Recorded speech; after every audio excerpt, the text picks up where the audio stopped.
Guys आज मैं एक बड़े सीरियस टॉपिक पे बात करने वाला हूं जो हो सकता है आपके दोस्त के साथ हुआ होगा या होने वाला होगा या उसकी तरफ अट्रैक्ट हो रहा होगा या हो सकता है आपके साथ भी वो चीजें हुई होगी बट आपने ये वीडियो देख के अपने आप को संभाल लिया होगा। तो प्लीज कमेंट करके मुझे बताना कि सर आपके वीडियो देख के मुझे समझ में आया कि ये जो चीजें मेरे साथ हो रही थी ये मेरा फ्यूचर में मेरे साथ गलत हो सकता था। सो गाइज ये वीडियो को जितना हो सके अगर आपके दोस्त को लगे कि हो सकता है आपके वीडियो शेयर करने से किसी न किसी स्टूडेंट इस झांसे में पढ़ने से बच सकता है। और गाइज एमएसटी सीडी 2022 जैसे ही खत्म होगा तो एडमिशन का प्रोसेस किस तरह से होता है, कौन से कॉलेज का प्लेसमेंट बहुत हाई है, किस कॉलेज का प्लेसमेंट बहुत कम है, बहुत सारी ऐसी चीजें होती है। एडमिशन प्रोसेस फॉर्म उसमें हमारी पूरी टीम छोटे छोटे वीडियो में आपका हेल्प करने वाला है। तो फटाफट चैनल को सब्सक्राइब करके रख लो क्योंकि गाइज बहुत सारी चीजें हमें पता नहीं होती और हम इसमें पूरा आपका सपोर्ट करने वाले गाइज।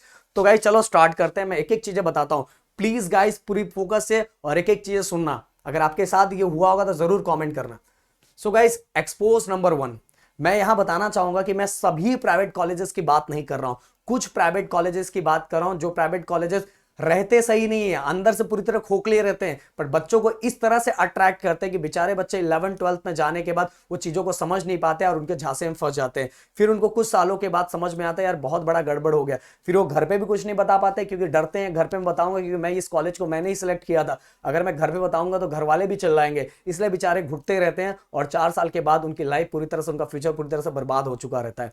सो गाइस मैं बात करूंगा सेंटर ऑफ अट्रैक्शन की। सो गाइस कुछ ऐसे कॉलेजेस तो रहते हैं जो अपनी तरफ बच्चों को अट्रैक्ट करते हैं। किन चीजों से? अपने कॉलेजेस की बिल्डिंगें दिखा के अट्रैक्ट करते हैं, वहां कुछ सेलिब्रिटीज को बुला के अट्रैक्ट करते हैं, कुछ फंक्शंस रख के अट्रैक्ट करते हैं जबकि अंदर कुछ नहीं होता, बस यही चीजें होती है, यही चीजें दिखा के अट्रैक्ट करते हैं और इन चीजों के कारण बहुत सारे बच्चे फंस के वहां एडमिशन ले लेते हैं। सो गाइस इन चीजों पे अगर ऐसी चीजें कोई दिखा रहा है तो सोच समझ के आगे बढ़ो। Expose number 2, commission to student.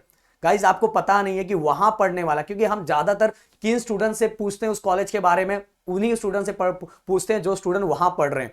But कभी कभी यही चीजें गड़बड़ हो जाती है क्योंकि बहुत सारे प्राइवेट कॉलेजेस में क्या किया जाता है कि second year, third year, fourth year या किसी भी ईयर में पढ़ने वाला बच्चा अगर किसी बच्चे को लेके आएगा तो उसको कमीशन मिलता है 10,000 20,000 उसको फीस का कमीशन मिलता है।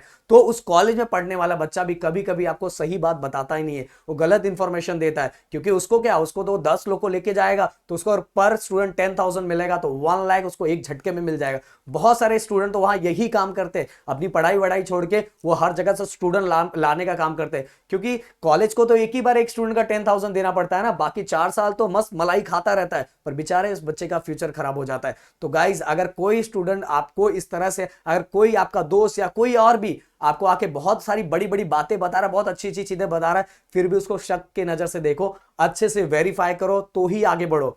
बहुत जगह ऐसा भी होता है कि ये जो कुछ प्राइवेट कॉलेजेस होते हैं बहुत सारे स्कूलों में जाते हैं, स्कूलों के प्रिंसिपल को कुछ अच्छा खासा कमीशन देते हैं और उनको बोलते हैं कि हमारे बारे में अच्छा बताओ। तो 11th-12th के जो बच्चे होते हैं उनको बहुत सारी ये चीजें पता नहीं होती, तो क्योंकि हमारे कॉलेज का प्रिंसिपल बोल रहा है तो बेचारे वो अट्रैक्ट हो जाते हैं और आगे जाके एडमिशन वही लेते हैं। फिर जाने के बाद उनको समझ में आता है यहाँ तो कुछ भी नहीं है गाइस। तो एक्सपोज नंबर 2।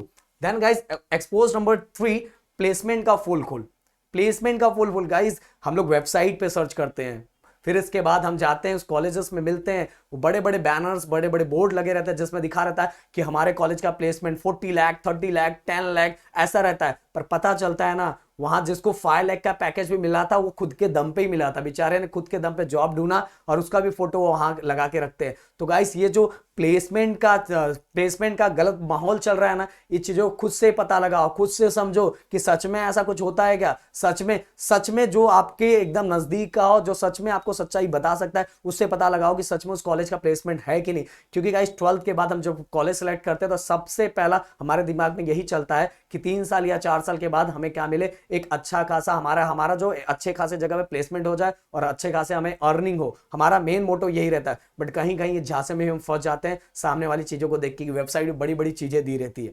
इसके बाद चलते गाइस एक्सपोज नंबर 4, स्कॉलरशिप। हर साल बहुत सारे, कुछ प्राइवेट, मैं बहुत सारे नहीं, कुछ प्राइवेट कॉलेजेस की बात करूंगा जो क्या करते हैं, स्कॉलरशिप निकालते हैं और स्कॉलरशिप बच्चे 11th-12th के बच्चे रहते हैं, उन्हें इतना पता ही नहीं रहता, वो स्कॉलरशिप सुनते हैं, उनको लगता है यार स्कॉलरशिप में अगर मैंने अच्छा खासा स्कोर कर लिया, वो जो एक छोटा सा एग्जाम लेते हैं, अगर वो एग्जाम में हमने अच्छा खासा स्कोर कर लिया तो हमें 4 साल तक या 3 साल तक हमें स्कॉलरशिप मिलेगा। ओके, अगर बीएससी कर रहा है या इंजीनियरिंग कर रहा है तो हमें 4 साल तक स्कॉलरशिप मिलेगा। बेचारे बच्चे उसमें फंस जाते हैं क्योंकि वो टर्म्स एंड कंडीशन को इतना डीपली जाके नहीं पढ़ते, क्योंकि वो बहुत छोटे छोटे टर्म्स एंड कंडीशन दिया रहता है और इतना उनको नॉलेज नहीं रहता, और इस चक्कर में बेचारे बच्चे क्या होते हैं, फंस जाते हैं। और उनको पहले साल तो हो सकता है स्कॉलरशिप मिल जाए, पर सेकेंड एंड थर्ड में वो बहुत सारे टर्म्स एंड कंडीशन दिखा देते कि भाई आपने ये टर्म्स एंड कंडीशन फुलफिल नहीं किया, इसका आपका स्कॉलरशिप कैंसिल हो गया। बेचारा सेकेंड एंड थर्ड ईयर में जाके फंस जाता है, और फंसने के चक्कर में उसके पास कुछ ऑप्शन नहीं बचता और उसको वहीं वहीं रहना पड़ता है। इसके बाद गाइस एक बात और मैं करूंगा, अगर आप ऐसे कॉलेजेस में जा रहे हैं जहां डोनेशन 24 to 30 लाख या 20 लाख to 30 लाख भर के आप ले रहे हो, और उस कॉलेज में जो प्लेसमेंट मिल रहा है वो 4 से 5 लाख मिल रहा है, तो मैं बोलूंगा इससे अच्छा किसी नॉर्मल कॉलेज में चले जाओ जहां प्लेसमेंट, जहां जो डोनेशन है ना के बराबर हो, और आपको, और अगर वहां प्लेसमेंट ना भी मिल रहा हो फिर भी आपको डिग्री अच्छे से मिल जाए, और जो पैसे आप बचाओगे ना उसको आप फॉरेन में जाके अच्छा खासा पोस्ट ग्रेजुएशन कर सकते हो। गाइस ये मेरा सजेशन। प्लीज इस वीडियो को शेयर कर देना, वीडियो अच्छा लगे वीडियो को लाइक एंड एक प्यारा सा कमेंट करना। Thank you so much guys and जय हिंद दोस्तों।